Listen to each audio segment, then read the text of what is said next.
Good evening from Vietnam. Good afternoon to you, Joao. Thanks a lot for spending your afternoon to join our program and share your stories and wisdom to our global audience. And on behalf of the listeners around the world, we want to say thank you.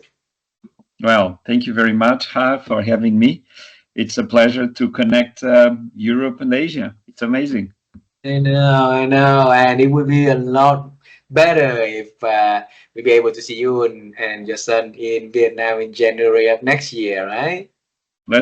We are working for it.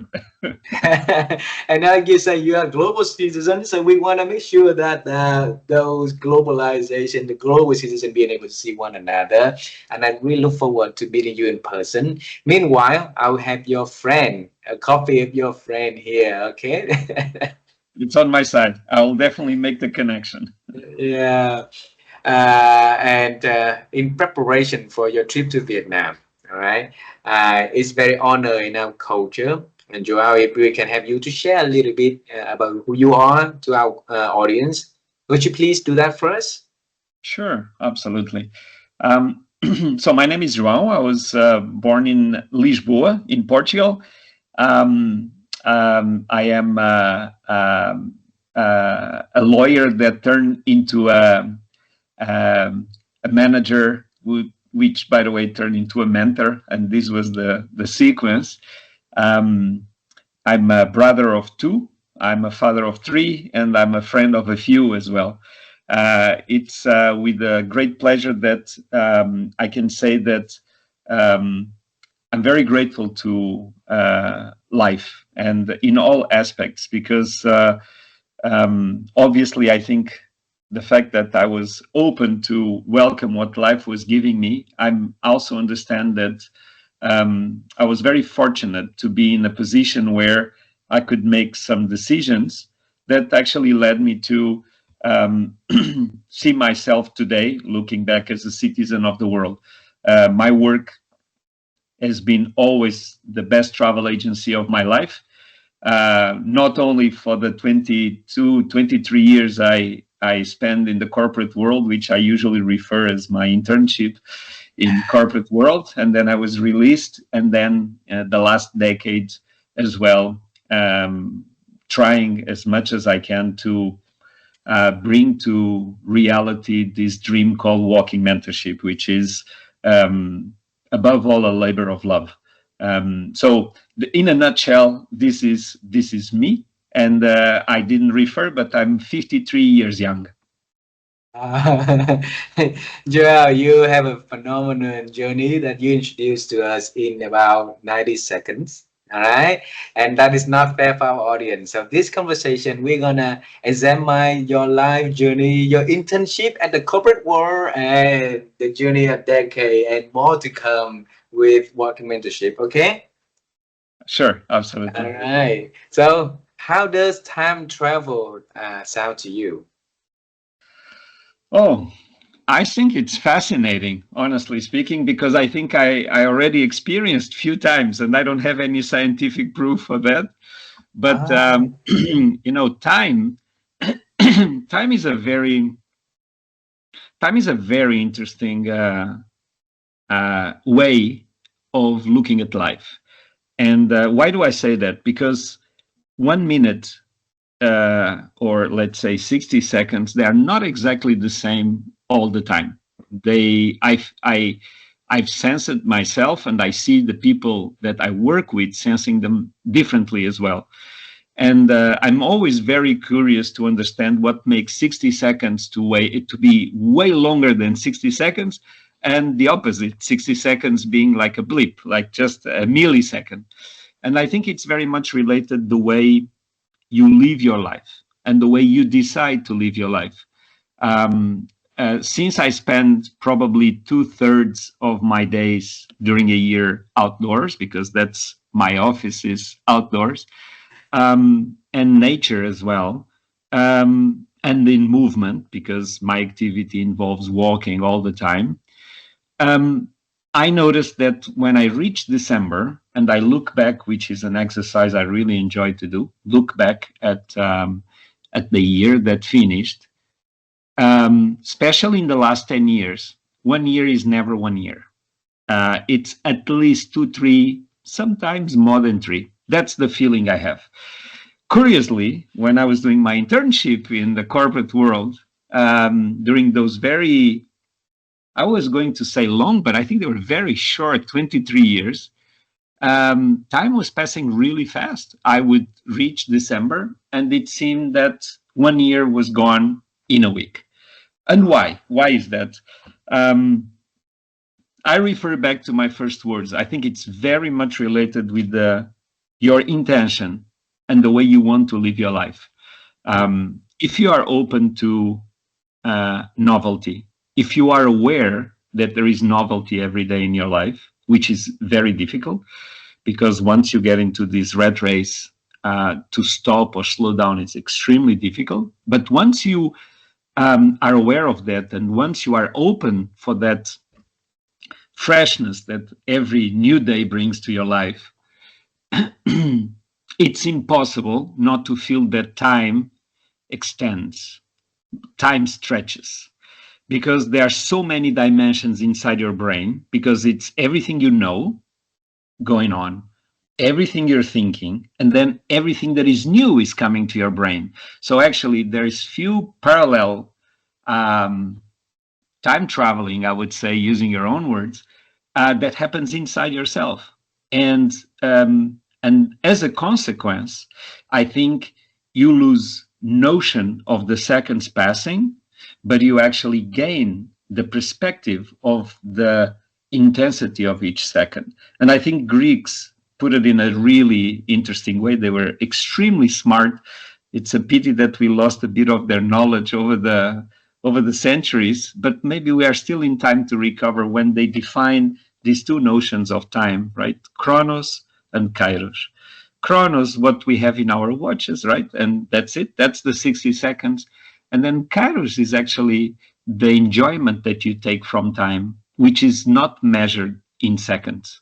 So a long answer to a very short question, but I think this is the reason why there is this possibility of time traveling in time, because time indeed stretches. And it seems that, and I'm not a specialist in physics, but it does seem that it is possible to stretch time as well. Joao, is a very deep message that you just shared. And I want to credit a gentleman in Ireland. His name is Ken Hughes. So in 2019, I watched his TED Talk called Time Bending, and he put out a 365-day challenge. And he said that if we do every day one new thing, right? One new thing that we never done before for 365 days, right? And then when you look back at that, the end of that year, time was like, like the definition of time is no longer the same, because it's always new. It's always like, time stretch. And then, so, and when we start the journey of interviewing experts around the world, we wanted to appreciate Ken for that, because that freshness that he gave us 6 years ago, it helped us to form in this movement, right? And it took me 2.5 years to persuade Ken to join the program and share his stories, and for us to officially, really, to publicly, to show our appreciation to him, right? And also, few months ago, 2 months ago, we formed a company here called helloNEWNESS, like something that you welcome newness in life, like you say. It's like we want to help people to see what has done in the past, and maybe it's time for them to look at things from a new perspective, to welcome into their life and rewire the thinking that they've been having. So thanks a lot for sharing your thought on this one. Okay. Thank you. In this one, I'm gonna travel with you time far than your internship at corporate. Farther than that. Okay, we're gonna travel into when you were really, really young, and I'll lead the way. When I was little, I was born in the city in the middle of Vietnam called Da Nang City. So if you've been here, if you come in here for 2.5 weeks, probably you're gonna travel a different city in my country, and Da Nang is one of the very beautiful one during that period also. and we grew up in a very poor community. One night we have electricity. The next night or two we did not have electricity. So the only thing for me to entertain at night was to enjoy, look out the window and see how bright it is when the moon, showed up, right? And so my first dream about the works that I'm going to do when I'm growing up is to become an astronaut, flying up to the moon and see how beautiful up there. But life did not give me any opportunity to do that. For you, when you when you were born and grow up, what was your first dream about the works that Joel is going to offer to the world? That's a wonderful question. Um, I'm not really sure I really dreamed about too much about being something specifically. What I do remember, and maybe that's probably one of the reasons why my life turned out the way it did, was to remember because my parents had a really nice summer house near the coast of the Atlantic, not far from Lisbon. And I spent there pretty much all my summers since I was 2 or 3 years old. And I remember every day, and quite often, few times per day, I would pick up my bicycle, and from my home to the seafront will be about 500 meters maximum. So I'll ride my bicycle, and I will stay there in silence, mainly looking at the horizon Mm. and thinking, what is on the other side of the horizon? And that idea actually traveled with me for many, many years. And which I understand for some people that might be uncomfortable, maybe frightening. It's the unknown, something that it's somewhere there. Um, Actually, for me, was really the opposite. I always felt it as an opportunity, a growing curiosity, and truly speaking, I think that has been a bit my compass, my North Star in my life. I look at the horizon, and this reminds me this beautiful notion of utopia from South American poet Galeano, when he mentioned that utopia seems like the line of the horizon, right? You move Mm. one step further and the line of the horizon goes back one step. You move two steps further and the line of the horizon goes back two steps. So you will never reach it. So why should you continue? And I think he wisely said, well, to keep walking. So I believe that the line of the horizon in my life, metaphorically speaking, either the line itself, either studies, either um, my activity in the corporate world, or what I do in the last 10 years, this is my line of the horizon. So I will never reach it. I know that. But that Mm. really keeps me focused from one side.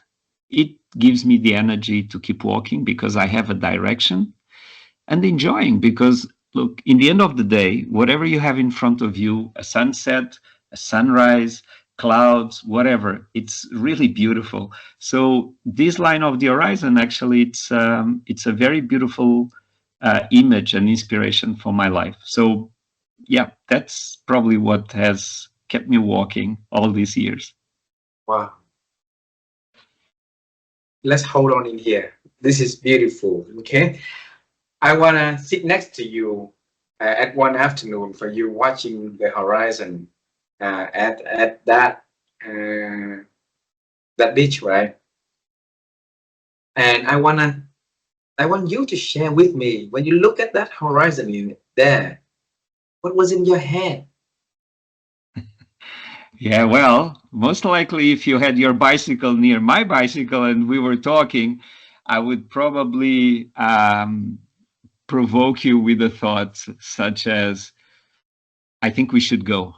I think we have to go and find out what is there, what people live there, what do they talk, what language, what do they eat, how do they dress, how do they think, and I have to tell you that um, I mean, I have many countries to visit still, but the little I know about the world and different languages and cultures, um, I realize that we are so much more alike. And for me, this was a beautiful surprise because I really thought in a certain point, maybe when I was very young, that we were very, very different. That we were like worlds apart. And actually, no, no, we are definitely not. I mean, the humanity, let's put it this way, it's something very unique, very beautiful. And actually, it's a pity when we look at a little bit the stage of the world today. I think that's what we are lacking, actually. It's really to understand how much more similar we are, Mhm. because in the end of the day, it doesn't really matter where you come from. People care about their families, care about their kids, care about their grandparents.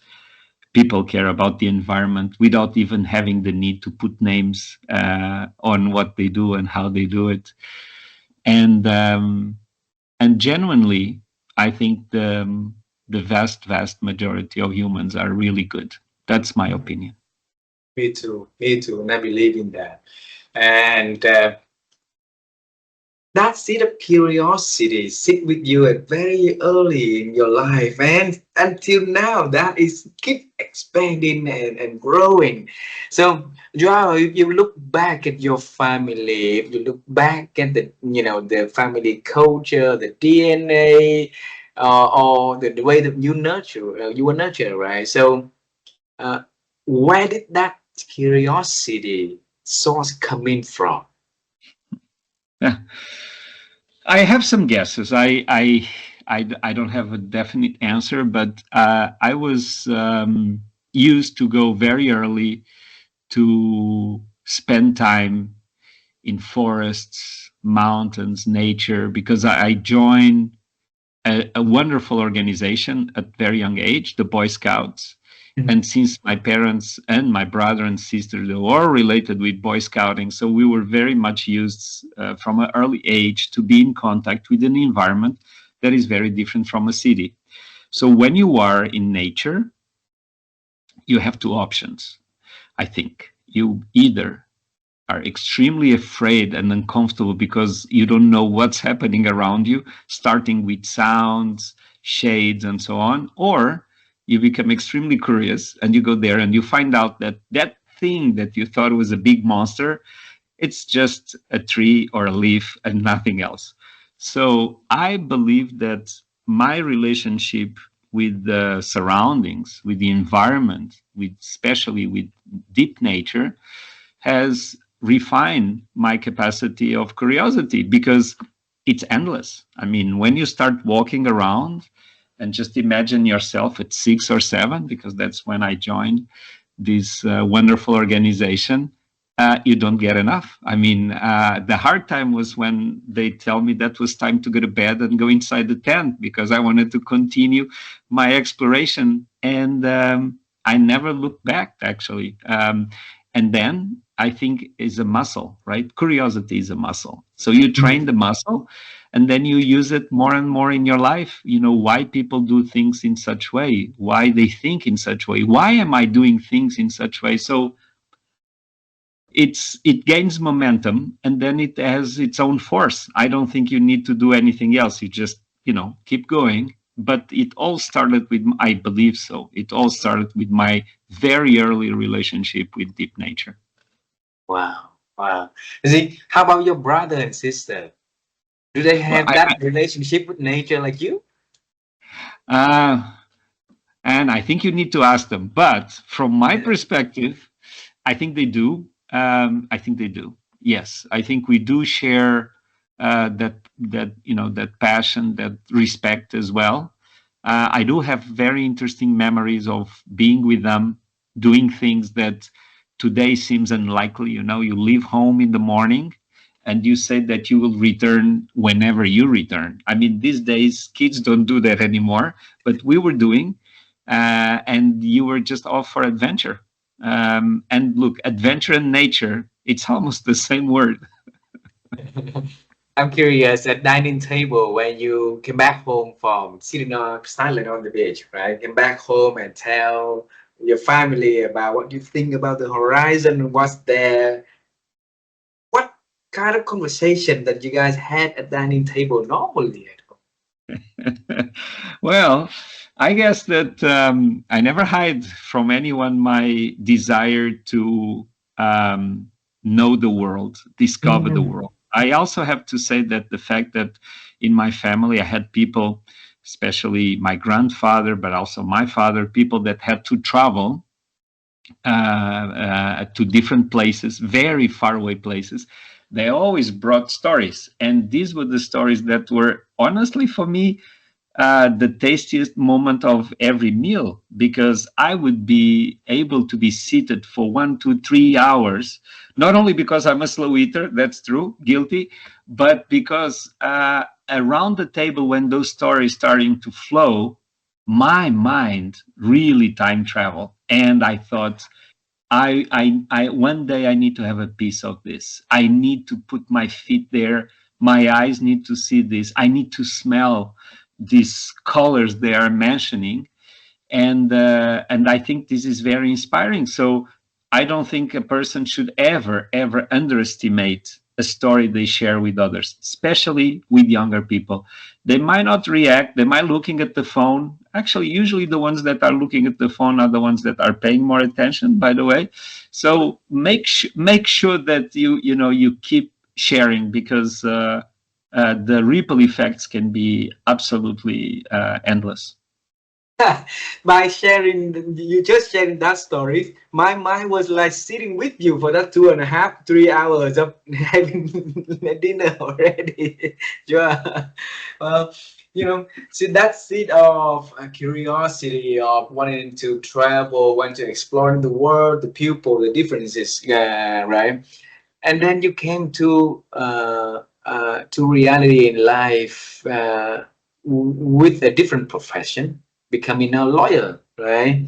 So back then, if with the one that you love doing, you could be an like a tourist, a journalist, or anything. Why lawyer? Well, and everybody makes mistakes in life, and we can learn it very early.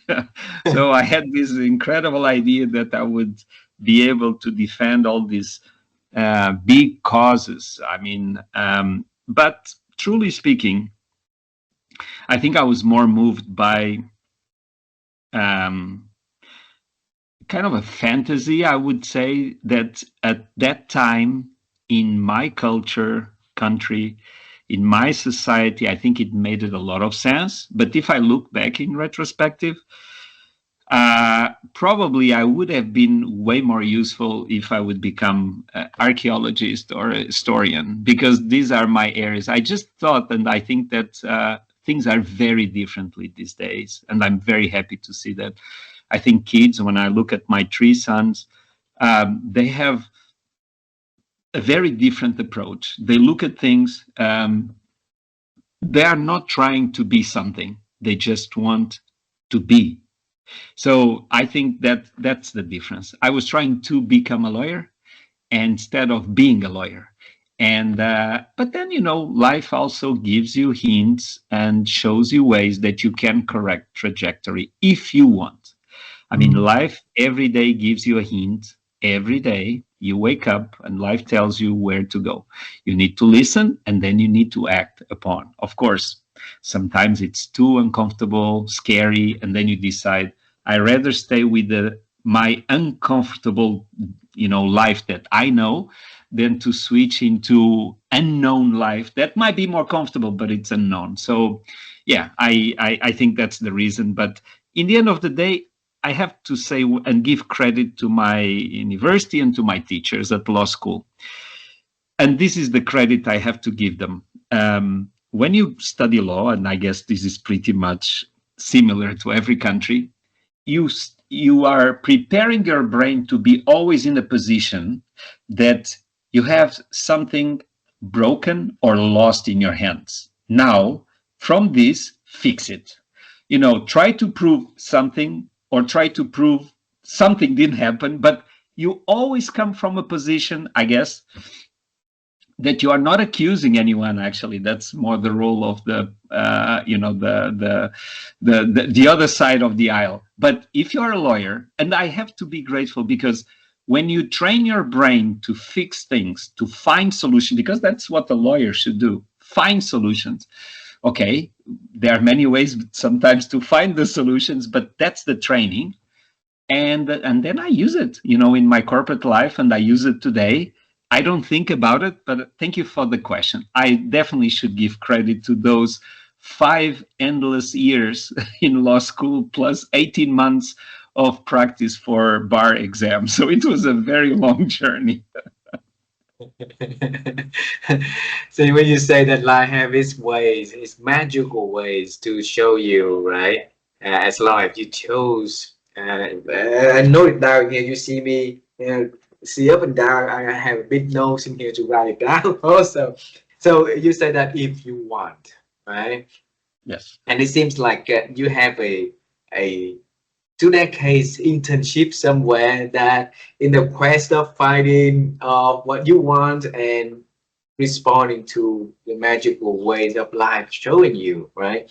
So tell us, how did you, like navigate through the complexity of life and finding that transformative moment for you? Absolutely. I think we will go forward, but in a certain point of the conversation, we're going to go backwards and forward again. And I'll try to explain, because Okay. certain things I only understood them much later, but they were already there. I was just not able to see them at the time the way they were. I guess I was not prepared. So when I finished college, actually, I already had created my first company, and that really helped me, because in the first year, after the first year of law school, I really wanted to quit, because I understood that most likely I would never be a lawyer, and even less a good one. So I wanted to quit. I felt a bit disappointed, and I had a very important conversation with my parents, and I received a great advice from my mother, which was, she asked me if I had any idea what I wanted to do in life. And actually, I said no. So she said, well, if you don't have any good idea, maybe you can find peace to continue your studies, because they might be useful one day to you. And maybe you can use your energy, your curiosity to do something else that you really find the passion for, which is obviously not law.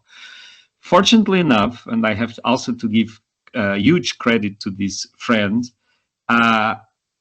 he challenged me. Why? So we are talking about probably 1995, 96.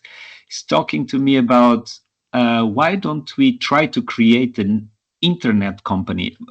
And we need to go back to the years I mentioned, okay, 95, 96, 97. It's nothing what it is today. So I remember perfectly that one day we were at his house, and he wanted to show me something, the internet. And I remember that there was this page loading that took maybe 3 minutes to load the whole page. And he said, there's this great idea. Let's buy a book, because this is a store where you can buy books online, which for me was completely new. Probably people heard of this company called Amazon, but back there was something completely new. And we bought a book called How to Create Websites for Dummies. So that was our first book that triggered our first company. And fast forwarding, actually, this is the way I actually handle to do all the law degree at the same time we did our company. So when I finished the law degree, actually, the company was quite a nice reality. We have grown. We had, quite good number of clients and a good reputation. And then we received an offer from an advertising agency to be acquired. So actually, when I finished my studies, I had my own business, and our business actually became way more interesting. And that's the way I enter the advertising world, because I never been any close to it. not even in my wildest dreams. And then I went along, but I started on the digital side of the business.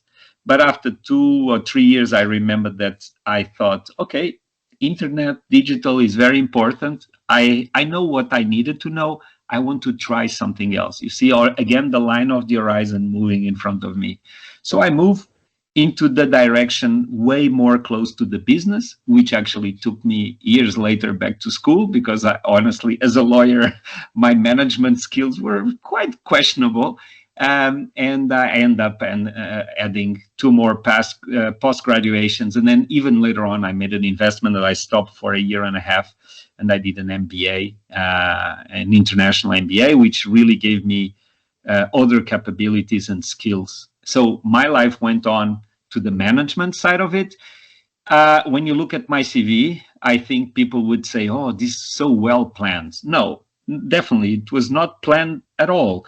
It was just that I looked at the line of the horizon and the line moved and I followed the line. I think this is something I said in the very beginning of our conversation. You need to be open, and then you need to be willing to do something about it. And I think I was both open and I was willing to do something about it. Yes, there was always risks, but look, there is a risk everywhere, wherever you look. And when you measure all these things, I realized that my life is also fed by novelty, innovation, and creativity. So I really needed to continue to feed my growth with these movements. And then, well, then luck, I guess, met me halfway because, you know, there's always these two movements. You go in one direction and maybe luck will meet you halfway. And it did, and did. So I end up staying in Belgium region for about 3 years and working nearby. And then I moved to Central Asia. I was living in Kazakhstan, but working in the region. And then it was just a sequence of different things that happened, took me to different countries to mainly do more or less the same activity. So I was doing restructurings. So do you see again the mindset of the lawyer? Something is maybe not working well, maybe broken. Go there, find a way, fix it. I love it because you can look at two ways, right? You can say, oh, this is a person that comes and maybe is going to fire other people or something. Honestly, I never saw it in such way. I always saw it. This is someone that comes to make things better. So make things better for the company, for the people that are related with, and maybe, and this happened few times, and I'm actually happy it did, that you understand with other people, maybe there was some other journey they could take, not necessarily within that organization, which actually was a positive thing for all. So, yeah, fast forwarding, I mean, this is something that I was doing and enjoying tremendously, but always kind of feeling inside myself I was missing something. And what did I miss? And that's the moment now we need to go back in time, because that was the time I probably didn't understood. When I finished university and I wanted to start a family and so on, I was questioning deeply if what I was doing was what I should be doing. And I was very lucky to have, again, a friend. Good friends are very important in our life. A friend that came my way, and he challenged me to do something with him. And he said, I think you need a walk. And I always walked, as I explained in my activities in the youth groups, Boy Scouts, and so on. But this was a little bit different one. He told me, look, I would like you to come with me all the way to France, and then we will walk along a path called the Camino de Santiago, which, to be fair, I never heard of it. I knew I could point in the map where Compostela was, but I had no idea what he was talking about. And then, together with another friend, they asked me to buy a diary full of empty pages, and they gave me, I believe, 10 or 12 questions to answer during this that turned out to be 1,000 kilometers, more or less, and 6 weeks and a half of walking. When I finished that walk, I was a different person. And the moment I finished the walk, I had this wild dream, almost scary dream, which was, if one day I have a chance to choose, this is exactly what I want to do with my life.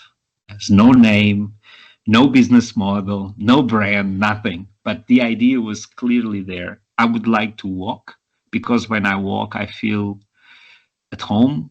I would like to be in nature because it gives me so much. And if possible, I would like to walk with other people and somehow support, not necessarily help, because I think the help needs to come from yourself, but support, create an environment, create a condition that you can actually do a very deep internal work, like my friend did with me. So I taste I taste my own medicine. And that idea kept in my mind for many, many years. To be more precise, almost 25. Okay. And then, obviously, some ideas we kill them, but some ideas we cannot kill them because they keep talking louder and louder. And then your brain becomes a very trouble place because you keep thinking about it. And I kept. And there was a moment, again, luck and opportunity find a way, where I needed to wait between two assignments. Usually that was something that happened, need to change from a country to another and so on. And I had some months to do something. And I just thought I cannot be restless at home, just waiting. So this idea kept on my mind. And I thought, okay, give it a chance. Send an email to the three F's, fools, friends, and family, and ask them, I need probably a week of your life, guys. I have this crazy idea with no name. Can you come on a walk with me? Because I have put together some kind of a methodology, a process that maybe will help you. And fortunately, in that first year, so we are talking about end of 2015, beginning of 2016, I had enough people to do 3 pilot programs. And these pilot programs had no name. So there was just an email, come on a walk with me. And I only asked one thing. I asked each person that was coming on this walk that would give me a very detailed feedback in the end. And there was something very interesting there, because in the end of the program, of the 3 programs, the feedback was very consistent. Of course, there's always things to fine tune, which is great. Come on, was the first time I was doing, do more of this, do less of that. But that was completely clear. But what was really overwhelming for me was when people start telling me, look, Joao, this is you. This is, it seems as like you were born to do this. Everything you've done in your life is, to take you to this point. And that's when things get a bit complicated, because when you don't know what to do in life, you can hide behind that idea forever. But if you know what you have to do with your life, there is no place else to hide. You need to look into the mirror. You need to look into yourself and say, why am I not doing this? Because, of course, you can rationalize. There are many reasons. There are facts that are tangible. There are responsibilities, family. There are many, many things. But in the end of the day, you need to look into yourself and ask the question, if you were lucky enough to find your purpose in life, why are you not doing this purpose every day? Why are you not putting in motion? And I have to say, because I think it's important in a conversation like this, always to be, I love this expression, to be brutally honest and don't put some pink glasses just to look good on it. So I really tried, probably in the first 2 years of Walking Mentorship, I tried to kill the project, and I failed epically because I couldn't kill it. I was trying to find all the reasonings not to do it. I was scared to death. I could not even explain to myself what I was turning into. I remember one day looking at my LinkedIn page, which I was always so proud and say, oh my gosh, look at this, CV, everything, it's in place. And then I thought, what am I going to write now? That I'm a backpacker? That I just walk with a backpack in nature with people. And I thought, I really need to think this over. But somehow I kept on doing the programs.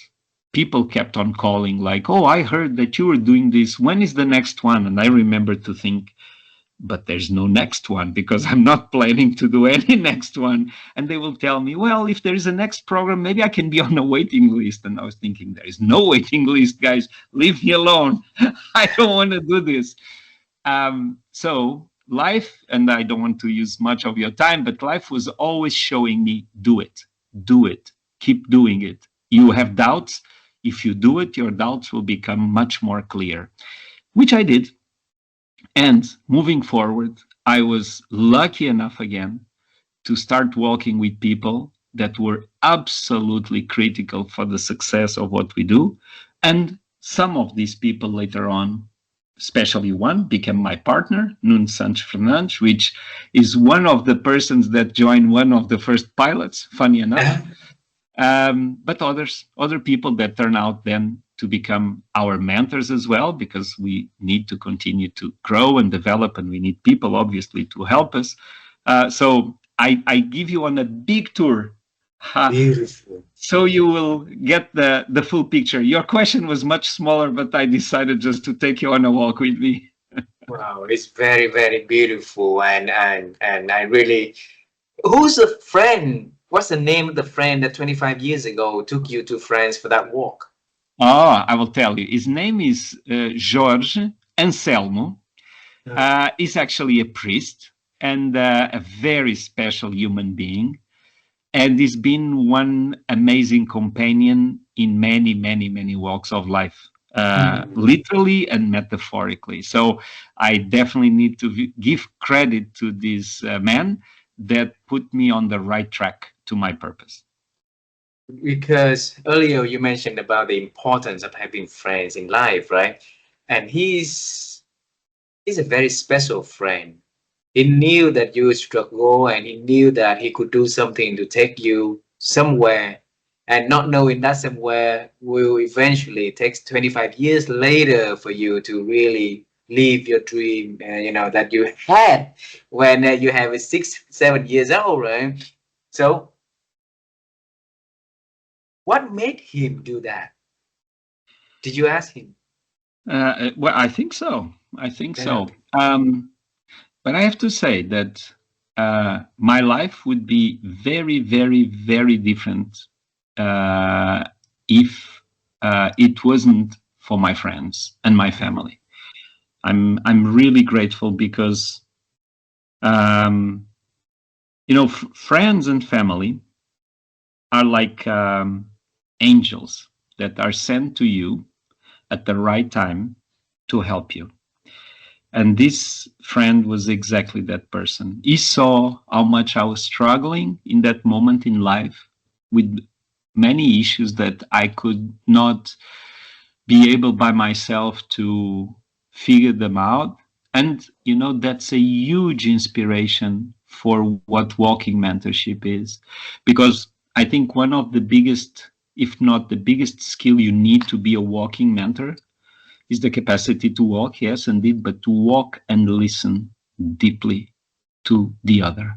And sometimes listening, it's not even done with words.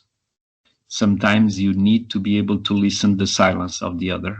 And this is, it's very challenging because to truly listen to another person requires you to have your ego in a really good place, because you realize that it's never about yourself. So I think that's what that friend in that moment did to me. He truly listened to me. And this is invaluable. I mean, money cannot pay this. Someone that truly listens to you. And either or not in the beginning, but in the end, it will become your friend and you will become his or her friend. It's impossible when you have this connection at such a deep level. you forge relationships that will last forever. Mm. Joao, I hope that when people listen to this conversation, they can find a secret formula for them to build that kind of friendship, because that will take them to the next level in their life, right? So your friend listened to you and gave his support to help you, not once, twice, many other friends also, right? So but there must be something from you that you did, you put into that relationship, you put into invest into that relationship, so that make the people feel like, hey, I want to invest my time to help Joao. So what did you do right? Again, I don't know. I think it's a good question for them. I can have some guesses. Mm. I think I've been trying in my own way to give my best to others, and sometimes it it takes different forms. It can be happiness, it can be creativity, it can be just energy, positiveness, and maybe that's my guess. People appreciate to be nearby people that can give them good things, and I try. Not, it's not always possible, but I really try to give good things to people around me. Um, and I think when you give, it always returns back to you.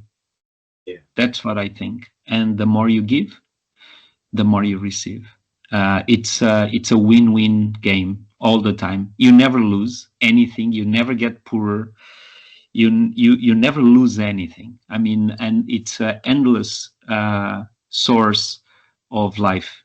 I've seen this with other people nearby that gave me so much that the only way I can retribute is do exactly the same thing for others. It's very simple math.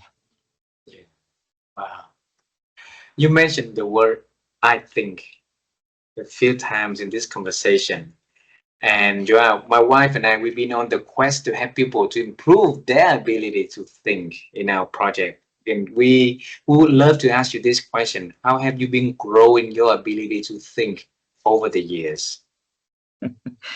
Yeah, you're absolutely right. Quite often people describe me as a thinker, and I can confirm that I do love to think. So um, I think again, you see the word curiosity. Mm. Curiosity. Uh, uh, Read, watch. Um, those two instruments have been incredibly useful to me. My breakfast activity for many years in my youth, and some people laugh about it, but some kids, they might read comics, or they might watch TV or play games. I would love to always spend my especially breakfast, because it's the most important meal for me of the day, which I spend more time there, reading encyclopedias and watching maps. I did this for many, many years. I would read an encyclopedia from the beginning until the end without any specific goal, like to learn about something. I would just, like people read books, I would read encyclopedias and just find it amazing. And then maps. Why? Because I'm a very spatial and visual person. And one of my hobbies was to draw maps. So I would be in school, probably paying more attention, but I was not. And I would be drawing, in my books, maps of countries, maps of cities, maps of anything. And I think these two things together, they force you in a very natural way to develop your thinking skills, because space occupies everything. And the Mm. more notion you have of space, the more you understand where you are and where you want to go. And I'm not only talking about distance or walks, I'm talking about life in general. It's like having a map of your life. I want to go there. And why encyclopedia? Encyclopedia is the incredible work done by human civilization in the past thousands of years, because we collect all of that. And I'm always thinking, what a waste of time from one side not to use all this knowledge, and what how dumb I can be to try to reinvent the wheel. It was already reinvented. So science, and this is where it comes one angle that not so many people know about it, but I've been involved in education and teaching for more than 20 years. In every country I was moving and working, I always offer my services in the local university if I could, for instance, teach in English. And education is really should be always this portal for wisdom and thinking. It's not about PowerPoints. It's not about repetition. And to be true, I have many doubts it's about memorizing. But I think, with time, many schools, many teachers will get to this conclusion as well. Education is a portal of wisdom. So you need to put these kids, or not so much kids, grown-ups, in the driving seat and tell them, let's go into kind of an interstellar journey inside your brain. So I'm going to show you a few doors. I'm going to tell you what's behind each door, and then you go. And I think this is where education truly needs to evolve. And I don't think there is any other way. When you look at artificial intelligence, there is no other way. More than a teacher, you need a tutor, you need a mentor in the classroom. Somebody that tells you, give me your hand, come with me. And now I'm going to show you, and now you go after me and go further, make it better than me, go further. So for thinking process, I believe that it would be extremely useful that people definitely would read more about the past, history books, philosophy books. And I also advise, read some maps. Maps are really useful.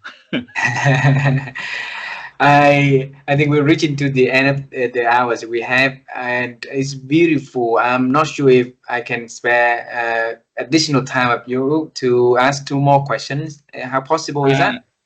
I will have a call in 15 minutes. So if we can do it in the next 10, and I will try to be fast as well, Okay. that will be perfect. 10 minutes will be making it. Okay. And because there's Okay. two questions that I have.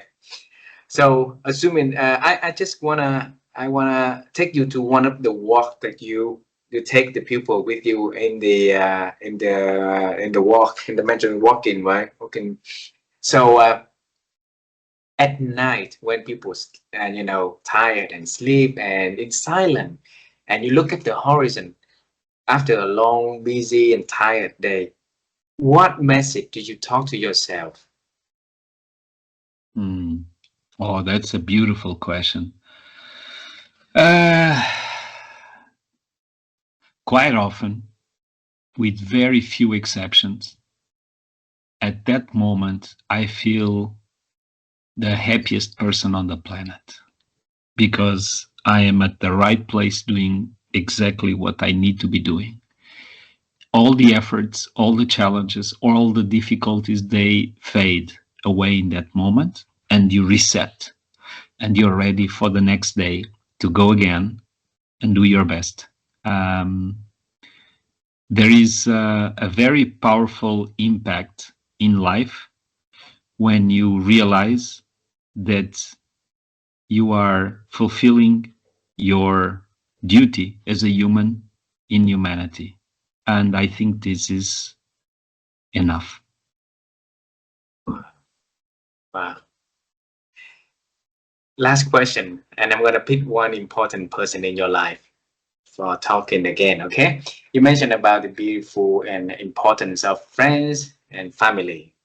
You mentioned about your mother once when you're about to drop out of university, and she asked you to continue that, and then you can build your hobby along the way, right? So now travel time with me to meet her at that particular day. And then Joao now go with her and we talk to her and tell her about the journey that you've been having. And if you can talk to her and tell her a message or so, what is that you are going to talk to her? Well, unfortunately, my mom passed away 17 years ago. So this is a conversation that, unfortunately, I wish I could do it face to face. But to be very honest, people that you love, they live with you as long as you live, and that's our legacy. So I would say that first of all, thank you. That's what I would say to my mom. And most likely, I would continue to ask for her wise advices, because friends, true friends, as I said before, they are these versions of it. It's somehow something holy, because a true friend is someone that doesn't want anything from you at all. They just being a friend, it's enough. I think this is one of the biggest challenges, to become a true friend, when you realize there's nothing from this person I'm interested to gain a benefit or anything, because that's not friendship, that's a different thing. And then you realize, with all the shortcomings, we are so far from perfection, but you realize that with all the shortcomings, I still care and love this person deeply, and I want the best for this person. So I would really try to continue to benefit from her wisdom, because she was a very, very wise person. And somehow, I hope that myself, my brother, and my sister, and our kids, because we have kids, will carry on her legacy. And I think that's an idea and an image that makes a lot of sense for me. Wow. Wow. Thank you very much for this very emotional and very beautiful, inspirational conversation, Joel. And there's a lot of wisdom that you brought into this conversation. And since you said that I can have 10 minutes, even if I ask for two, I like you to end up this conversation with your one piece of wisdom, okay? So that you can share with our audience to end the conversation. Please.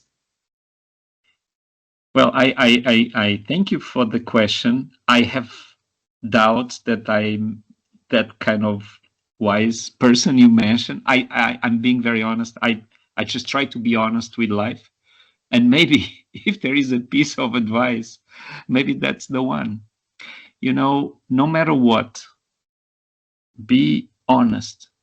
Be honest with yourself, which is extremely challenging. But once you are honest with yourself, it becomes a lot easier to be honest with others. You don't need to be hard to be honest. You can be kind and honest. You should be kind and honest, especially in these conversations that are hard, especially when people disagree tremendously. And we are living very difficult times where disagreeing, having a different opinion, can be almost dangerous. And this is not a good path, because we should be able to disagree, but we need to talk. And we can and we should be kind to each other when we disagree, because kindness, it's a golden key that can open almost any door. We cannot take that away from the equation. We really need and we should be kind to each other, especially when we disagree. And I think with honesty, expectations are set in the right place. With honesty, people understand who you are, and hopefully you can understand who they are. And I also think, maybe to finalize, that honesty, we didn't talk about it, but honesty, it's a pathway for your spiritual development. because there is no spiritual development without honesty. And no matter what either religion or belief a person professes, but we all have a spiritual path ahead of us. Even if you don't like the idea, you still have one. And that's for me, it gives me always the hope I need to carry on for the next day. Yeah, this is one of the most beautiful conversations that I've been having over the past 4.5 years, and throughout my life also. And I really look forward to our meeting in person in January, to really give you a big hug from a friend in Vietnam, to give your son a big hug also, and show him that his father is wonderful.